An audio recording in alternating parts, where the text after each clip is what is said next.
may ayusin tayo ngayon guys. Kasi natapyasan tayo ng ng emblem, yung letter X, nasira siya. Ang kalat dito, tinan nyo naman kung saan lang nilagay yung sapatos. Ayun, dumating dito yung winner X na emblem na gold. Ayan, ikakabit natin ngayon yan. Sana bumagay. Kasi yung X, kitang kita naman, tanggal na. Natanggal eh. Patulis kasi ang letter X kaya medyo madali talagang makutkot yan. Bali, kakabit natin ngayon. Pero yung X lang papalitan natin. Kasi yun lang naman yung problema. Tapos alamin na lang natin kung saan pa natin pwede ilagay itong winner. Pakita ko sa inyo guys kung anong kalalabasan niya. Okay? Tingnan nyo naman oh. Diba? Gwapo, diba? Gwapo talaga eh oh. Guys, nakikita nyo, tanggal na yung X. Pero ang problema, may mga residue siya. Ayan o, mga tira-tira. Ayan. So, nakakaano yan eh. Nakaka-apekto sa dikit. Gagamitin natin is yung telang to, tsaka itong WD-40. Lagay na lang tayo ng konti dito sa tela natin. Yung pupnose, pupunasan natin siya dahan-dahan. Ito, in this case, meron na kasi ito. Meron siya. Ayan, ang dumi o, di ba?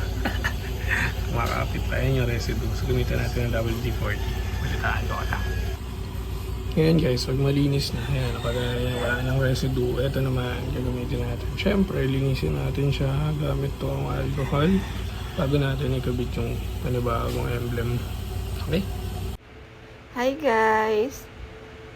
Ito na yung kapalit ng ng Silver X. Nakabit na. Oh, diba? Shala, oh. Pak. Oh, ganda.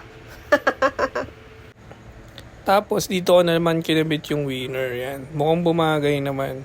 Tingnan natin dito sa kabila. Yan. Oh, di ba? Ganda niya. Bumagay yung gold dun sa silver na word. Tapos yung the rest ng gold, dito ko naman nilagay. Oh, okay naman. Okay naman siya. Nga pala, napansin ko, yung pinanggalingan ng itsura ng winner X, tingin ko galing to sa sa Airblade. Ayan. Yan, pinanggalingan yan. Airblade, tapos ADV, tapos Honda Click. Ito kalalabasan, no? Di ba?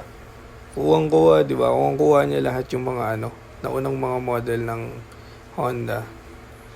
Ayun, so ang ganda ng kinalabasan ng emblem natin, guys. Ayan, itsura niya. Gold na yung X niya. Na-repair na natin. Yun na lang gawin nyo kapag na-tsambahan din kayo na natapyas yung X. Ayan, until next video guys. Salamat.